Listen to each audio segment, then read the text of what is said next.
Everyone, तो चलिए आज हम पढ़ेंगे the life of the people during the sultanate era. और इसमें हमने पढ़ा था is the ruler and the their region, इसे हमने पढ़ लिया था। अब हमने पढ़ेंगे आज change of village life, changes of village life.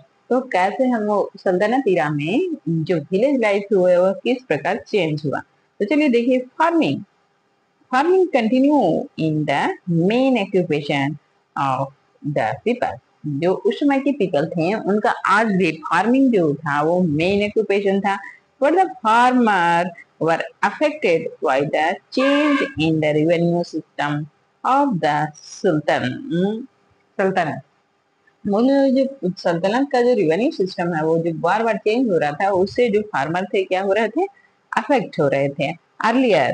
Earlier मतलब कि पहले विलेजेस थे were donate to feudal vassals in lieu of salary. बोल रहा है कि जो पहले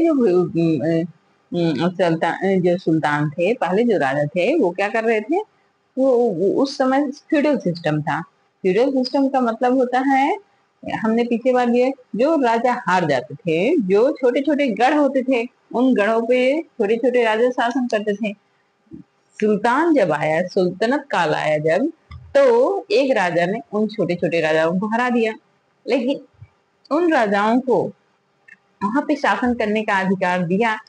शर्त ये थी कि वह उस एरिया से टैक्स वसूल करके क्या करेंगे, वह जो सल्तनत का जो हेड रहता है उसे दे देंगे। तो इसमें क्या हुआ कि अब जो छोटे छोटे जो राजा, हारे हुए राजा थे, वह एक जो सुल्तान था उसके अंडर में आ गए। तो जो छोटे छोटे राजा थे वही सामंत बन गए। अब वो सामंत, अब वो अपने छोटे छोटे एरिया पे, छोटे छोटे प्रांतों में क्या कर रहे थे, टैक्स वसूल रहे थे। तो अब वो टैक्स उस समय वसूल रहे थे और वो राजा को दे रहे थे। The feudal were entitled to collect several minor and major taxes from the people। जो फ्यूडल थे वह जो फार्मर से बहुत सारे माइनर एंड मेजर टैक्सेस वसूलते थे। बट लेकिन जब सीधे डायरेक्ट आपने देखा कि अलाउद्दीन खिलजी ने सीधे डायरेक्ट कांटेक्ट किया, और गयासुद्दीन तुगलक ने वो सीधे कांटेक्ट किया और अपने ऑफिसर्स के द्वारा क्या करता था, वो रेवेन्यू कलेक्ट करवाता था। तो यहाँ पे put a stop this practice. क्या किया, जो सुल्तान था उसने इस प्रैक्टिस को बंद कर दिया। सुल्तान ने जो फ्यूडल जो लोग थे, फ्यूडल वेसल्स, उसके द्वारा रेवेन्यू कलेक्ट करना बंद करवा दिया। अब वो सीधे अपने ऑफिसर्स के द्वारा रेवेन्यू कलेक्ट करवाता था। Tax were now collected by their officers, and instead of several different levy of peoples had to pay a single large tax। बोल रहा है कि जो पहले बहुत सारे माइनर और मेजर टैक्सेस वो पे करते थे फ्यूडल के, अब वो सिर्फ एक ही टैक्स पे कर रहे थे राजा को, सुल्तान को, लेकिन वो एक बड़ा टैक्स था, single large tax, which amount to half their farm produce। हो रहा है कि वो जो था वो उससे फार्म प्रोड्यूस का आधा था, जितना उसका प्रोडक्शन होता था उसका आधा वो कलेक्ट करता था। This tax was collected by the village headman and headman over to the sultan's officer. यह कलेक्ट करता था विलेज का एक हेडमैन होता, बनाया जाता था सुल्तान के द्वारा, सुल्तान के ऑफिसर के द्वारा एक हेडमैन बनाता था, और उसने वह पूरे विलेज का रेवेन्यू कलेक्ट करता था और पूरे ऑफिसर्स को दे देता था। Since the Sultan often compelled the villagers to pay the tax in cash। बोल रहा था कि वो सुल्तान हमेशा प्रोत्साहित करता था कि जो टैक्स होता था वो रुपीज में दिया जाए, वह टैक्स क्या किया जाए, रुपीज में दिया जाए, कैश में दिया जाए। अब बोलेंगे कि कैश में दिया जाए तो और क्या में देते होंगे वो लोग tax.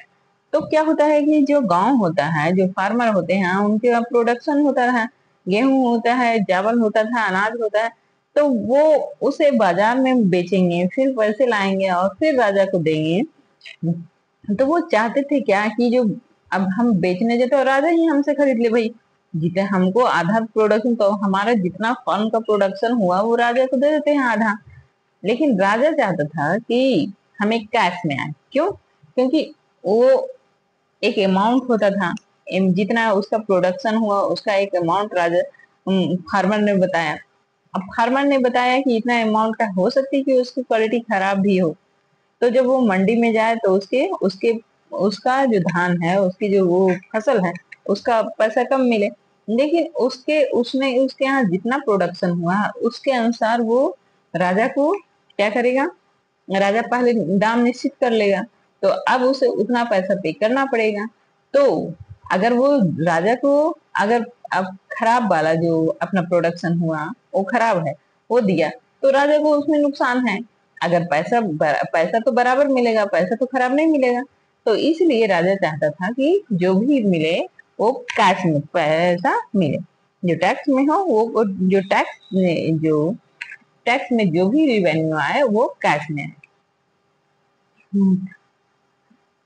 The farmer were forced to sell their produce in the city। जो फार्मर थे उन्हें फोर्स किया जाता था कि आप अपना प्रोडक्शन कहाँ पे बेचे, सिटी में बेचे।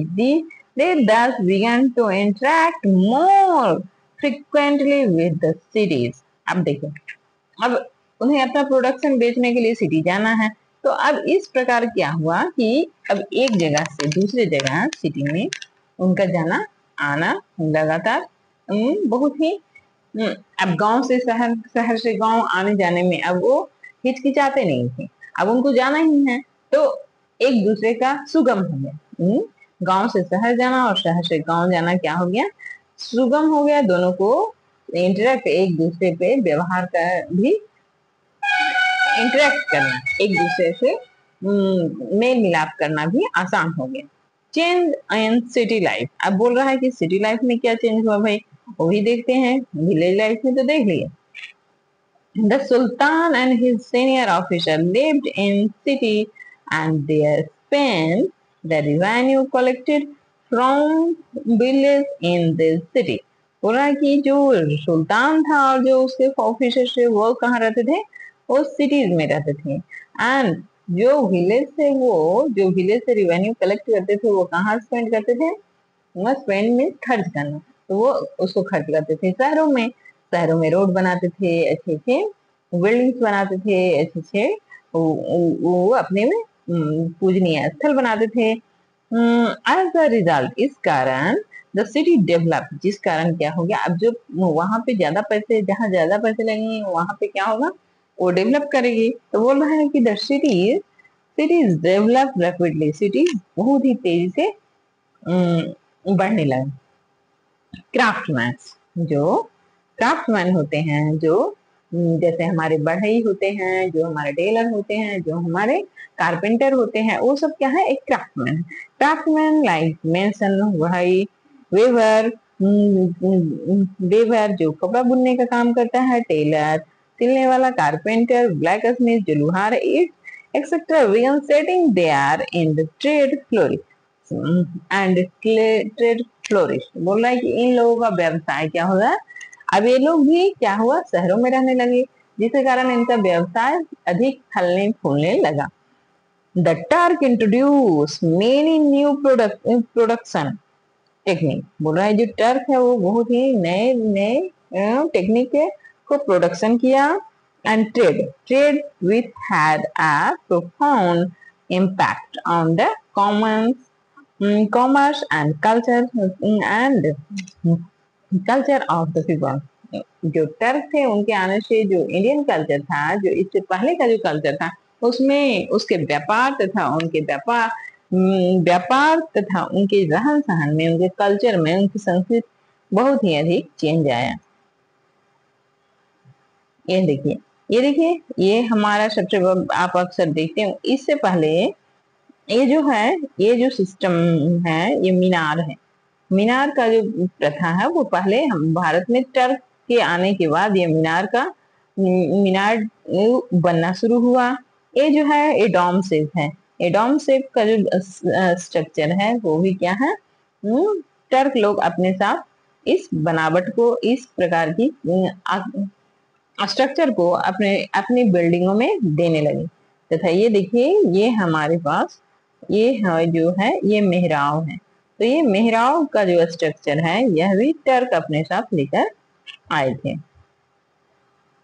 क्राफ्टमैन, जो क्राफ्टमैन थे from central Asia who came to India with the Turk, with the Turk introduced new construction technique including lime and mortar for joining and mending at the use of tower, arc and dome in welding. Such technique can be found in welding construction even today.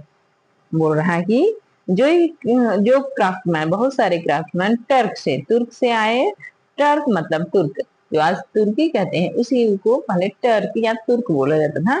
तो central Asia में जो आज देखते होंगे, जो central Asia Afghanistan है, Iran है, Iraq है, ये जो सेंट्रल एशिया कहलाते हैं।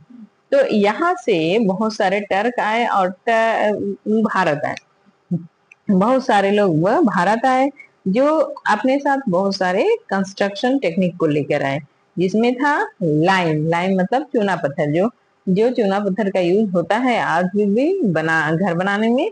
तो चूना, लाइम एंड मोटर मतलब होता है गारा, जो एक ईटा से दूसरे ईटा को जमाने में जो गारा को तैयार किया जाता है, गारा को देकर जमाया जाता है, बोला गारा। Motor for joining and mending and the use of tower को बनाने में मोटार और लाइम का यूज किया जाता था। Arch, tower, arch and dome as building, बोल रहा है कि ये सभी जो बिल्डिंग बनाने में इनका उपयोग किया जाता है। Such technique can be found in building construction even today. ये जो कंस्ट्रक्शन टाइप थे वह आज भी आप देख सकते हो कि इनका प्रयोग होता है। The book you are reading is made of paper, बोल रहा है द बुक, जो बुक आप पढ़ रहे हैं वो भी क्या से बना हुआ है, पेपर से बना हुआ।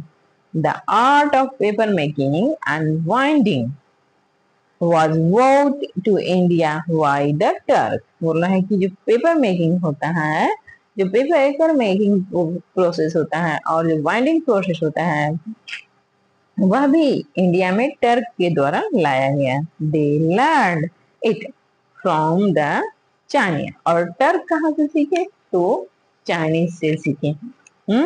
The Turk also introduce the practice of shoeing horses and using a strip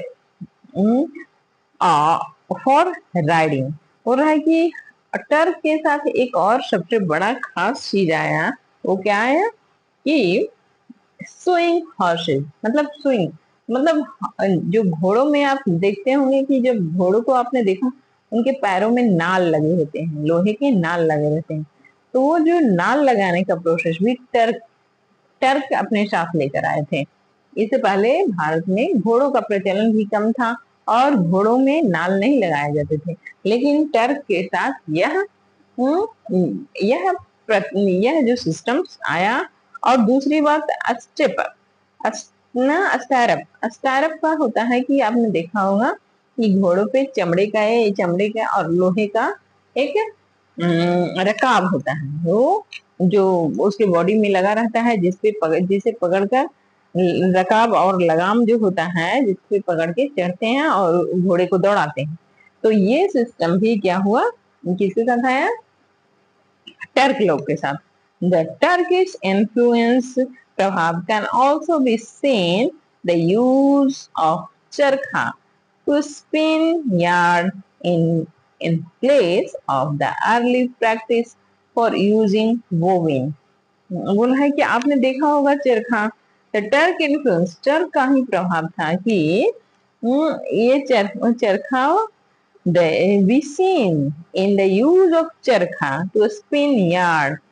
आपने जो धागा बनाते हुए देखा होगा उसमें एक बोबिन होता है।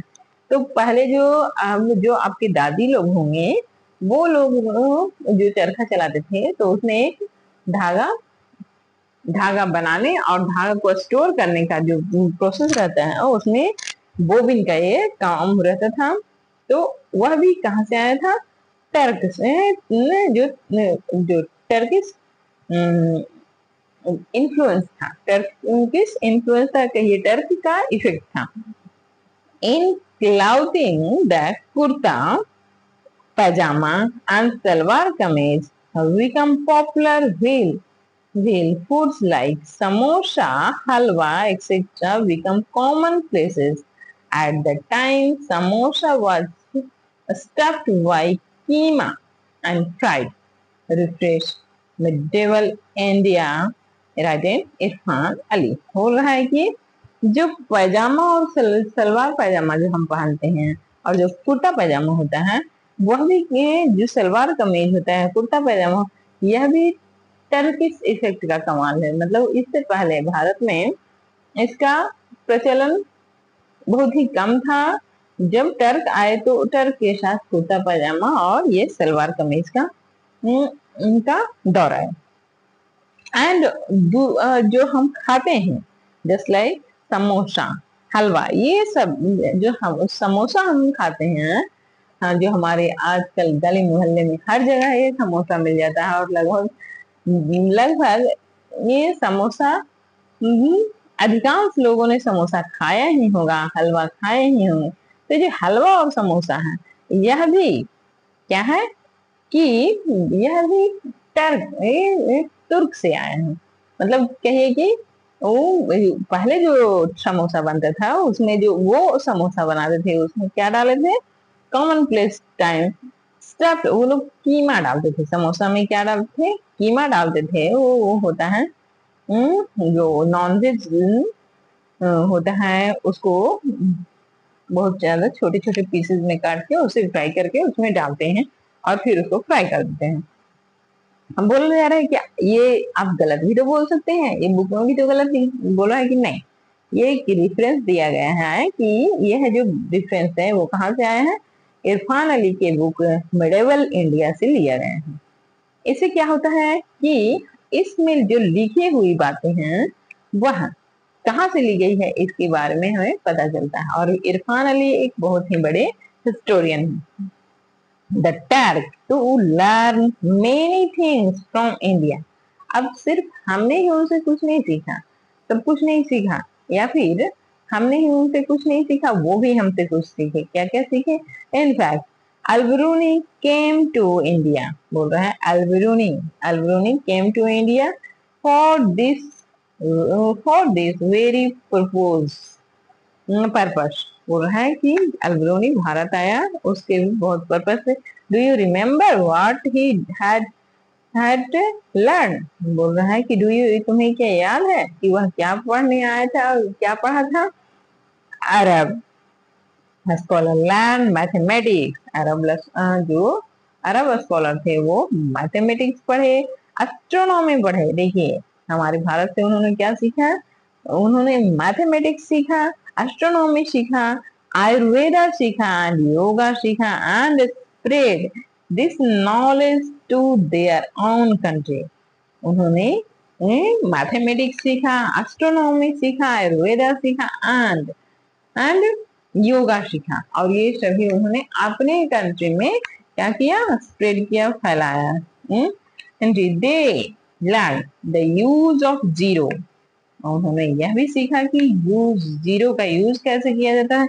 Use of zero in mathematics and introduce it to Europe.